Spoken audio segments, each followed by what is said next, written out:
Hello everyone, my name is Jeff Neville and welcome to Selective Imagery. I started taking pictures when I was 7 or 8 years old, and I really shoot just about everything. And here's some samples of what I take, whether it be sunrises, alligators, birds. It's what I do a lot of right now. But I also do macro.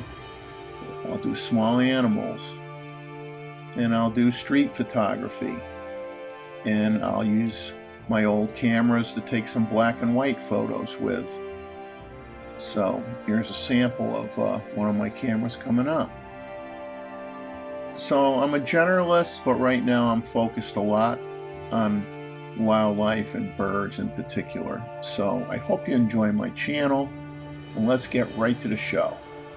Hello and welcome to Morning Glory, and as you'll see is in this next image, this is why I came up with that title.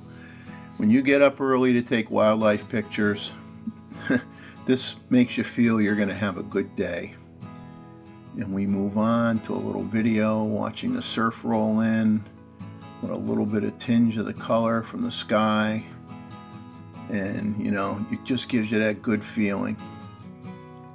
And as you pan around with the camera, eventually you pick up on some birds along the shore, and you have that nice orangey color on parts of the sand, and those are willets that you're looking at right now. Very, very common in the beach areas. I mean, you will find them in the marsh as well, but they do like the beach early in the morning. And then here is a ghost crab, perfectly blended in with the sand, and a few still images of the willets.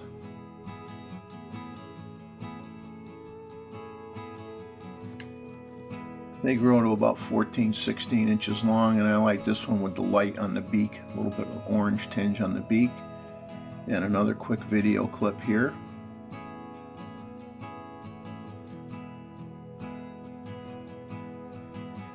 So on this day we decided to start off at the North Beach area of Huntington Beach State Park, and we were going to work our way back to the causeway, and then we have a little teaser of some stuff found off the straight road, which I'll show you at the very end. But for now, let's enjoy this. Now, from the beach, we went to the nature center area, and unfortunately, the only hummingbird shots were, a few in the trees. I like this one coming up with the mouth wide open. But your typical hummingbird shot, unfortunately, is near a feeder. And I don't typically take pictures near a feeder. I thought I would just share a couple video clips. Those are the ruby-throated hummingbird. That's the female, so it doesn't really have the color on the throat and the chest area. And then we move on to some red-bellied woodpeckers, and then you have the male and the youngster. It's a youngling because it has a gray head. It has no red coloration on it whatsoever. So that's a youngster, and you can see the grubs in the mouth for the adult. And he leans over and he feeds the youngster the grubs. And he's sticking his tongue out there, getting ready to go back in that hole that he's been drilling in the tree. And he gets some more grubs and feeds the young one again. And there's a close-up. You can see the passing of the food item. The youngster seems to be a little reluctant to eat it. I don't blame the youngster. I wouldn't want to eat it. And then the adult goes back and gets some more. Also in that area was the southern chickadee. And we have a tufted titmouse. And another shot of the chickadee again. And then when we walk out to what used to be the walkway off the nature center that went halfway into the marsh, which got damaged and has yet to be repaired, You can see where you can walk out so far and then they have it blocked off, and these ibis were hanging around in the morning. And then this one ended up being all by itself at one point, and this is a youngster. It has the chocolate brown color and a little bit of white on it. Looking back towards the causeway, I take a picture of my friends that are sitting waiting for some birds to fly by for their photo op. And it's funny, on the way driving back towards that direction, we see some birds, we drive by them, they're in the marsh, we turn around, we come back, I get out of the car, and I slam the door. Didn't even think about it. My friend says, "You just scared all the birds, they all just flew in the air." And I just chuckled and I says, "Don't worry, they're all going to come back." So we basically just sat there and we were able to take pictures like this snowy egret. All these birds coming back and landing back in this small opening in the reeds where the birds like to hang out once in a while. And if you drive by too fast, you can just miss it. You don't even see it. So I joked with them, see, it worked out, me scaring the birds, because we got all these great pictures of them flying back in. I don't know if he really liked that or not. And here's Woodstork coming in for a landing.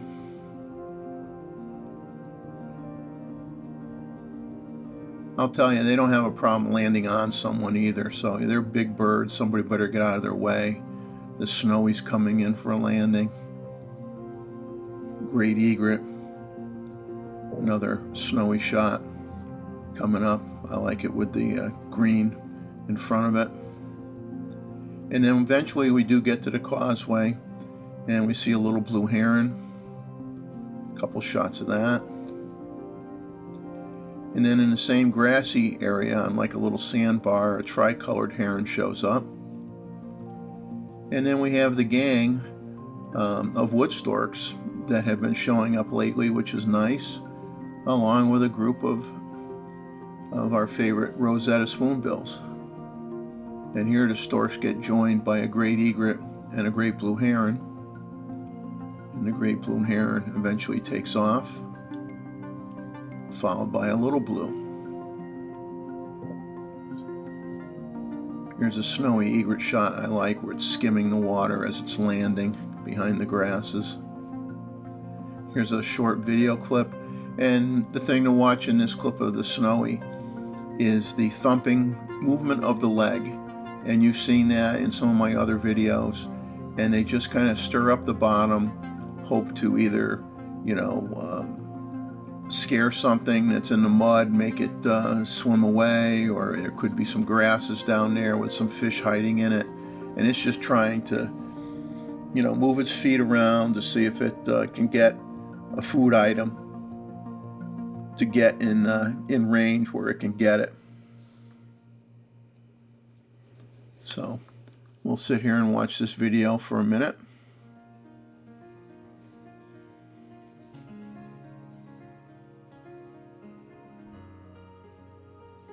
There's that leg action.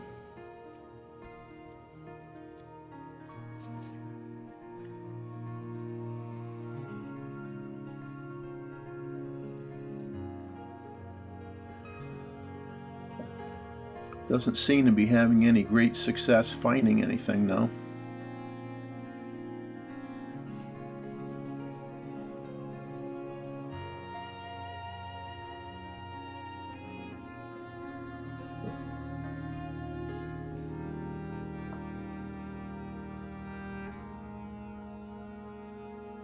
They are persistent, however.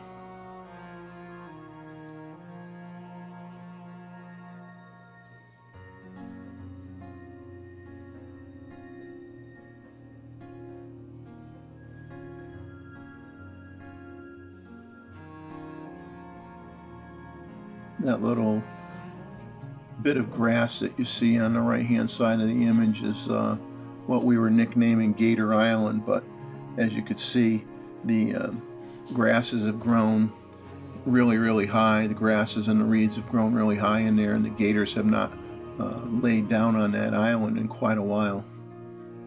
There were some bird nests in there. I'm not sure if the young have hatched and flown off or not. I'm guessing yes, because it was red-winged blackbirds that were going in there, and I haven't seen any flying in there at all this particular day.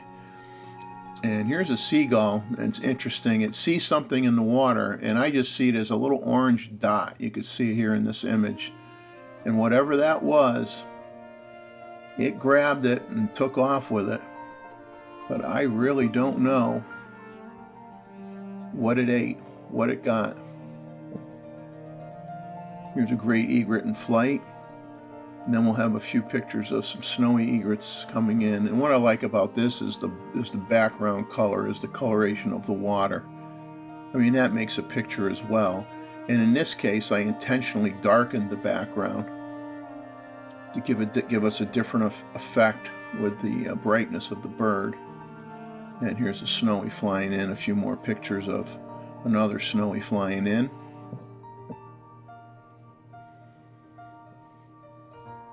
It's funny, in this next image, it's almost like it realized I'm taking its picture, and it turns its head a little bit to look at me.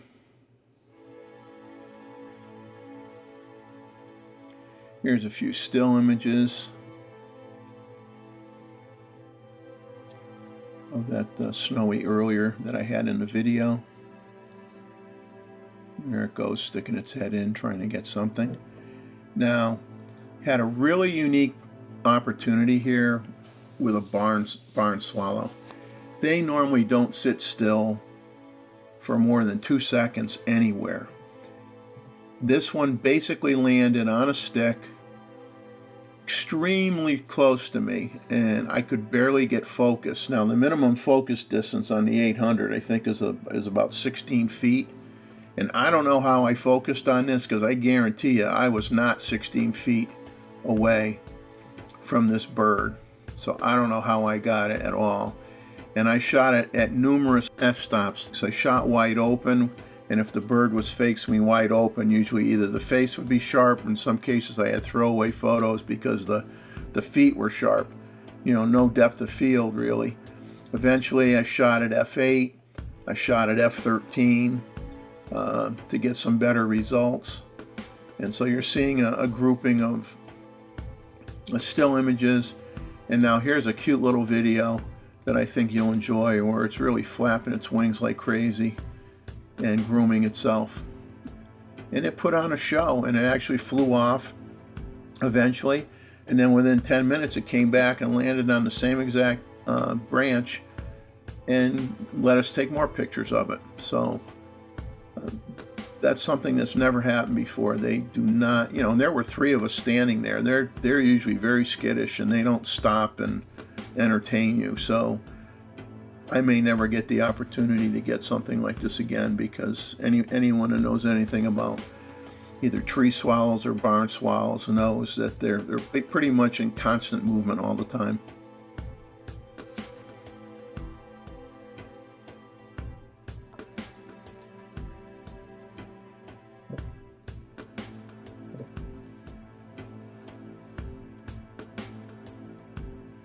I love that routine with the feathers.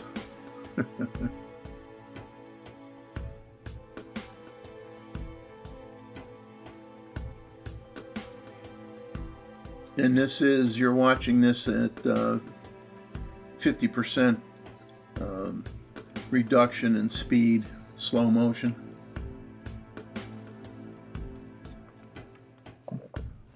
.4K 120, 10-bit.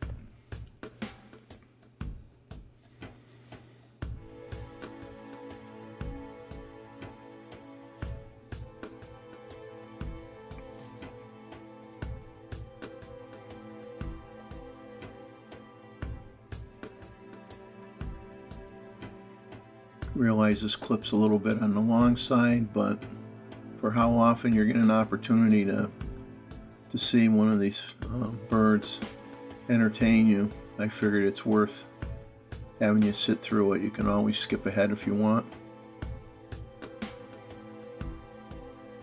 We're coming near the end of it here, probably another 10 seconds or so.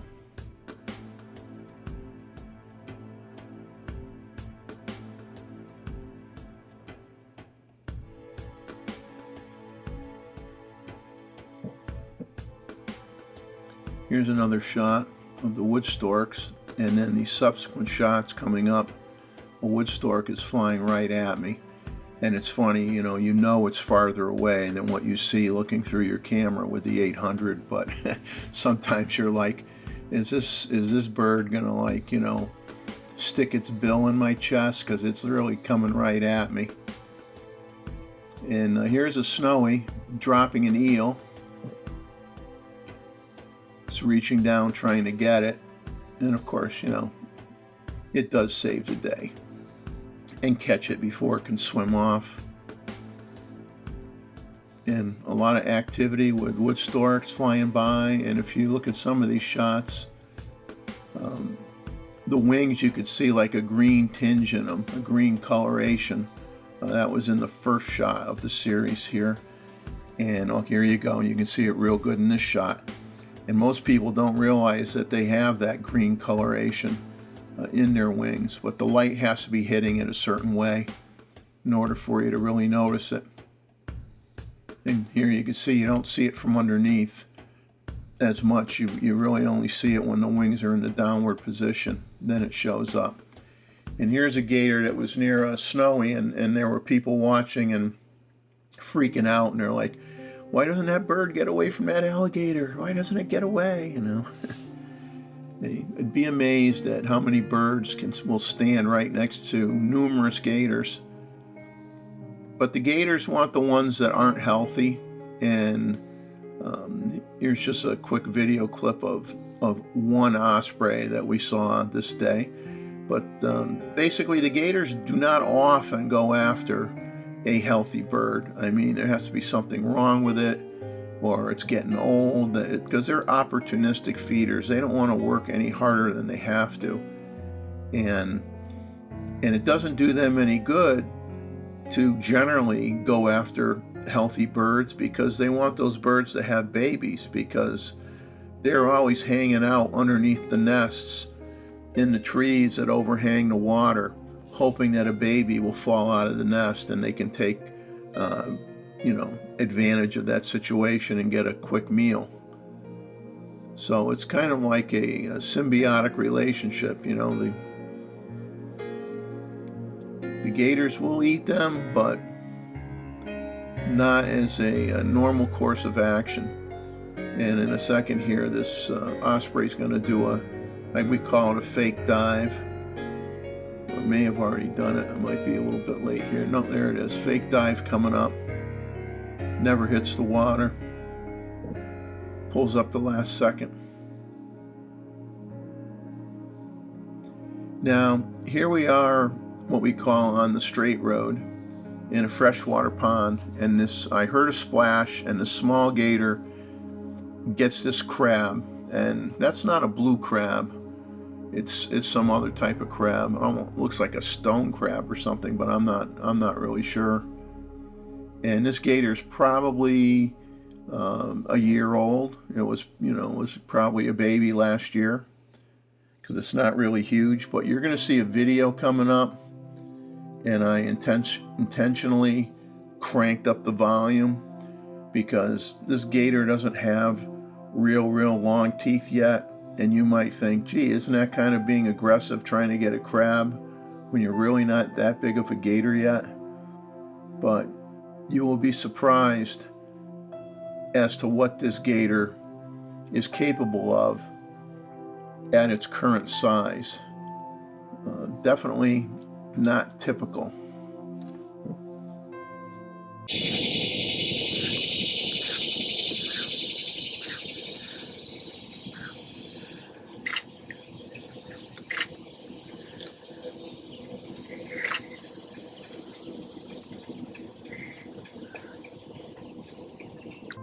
So, I hope you enjoyed this video, and as always, as I say, enjoy life, capture some of it, get out there and get some great images of your own, no matter what you have for camera gear, no matter what type of pictures you like to take, just get out there and shoot. And hopefully, you can leave me a comment, give me a like, and subscribe. I would appreciate it. And until next time, take care and have a good one. Goodbye.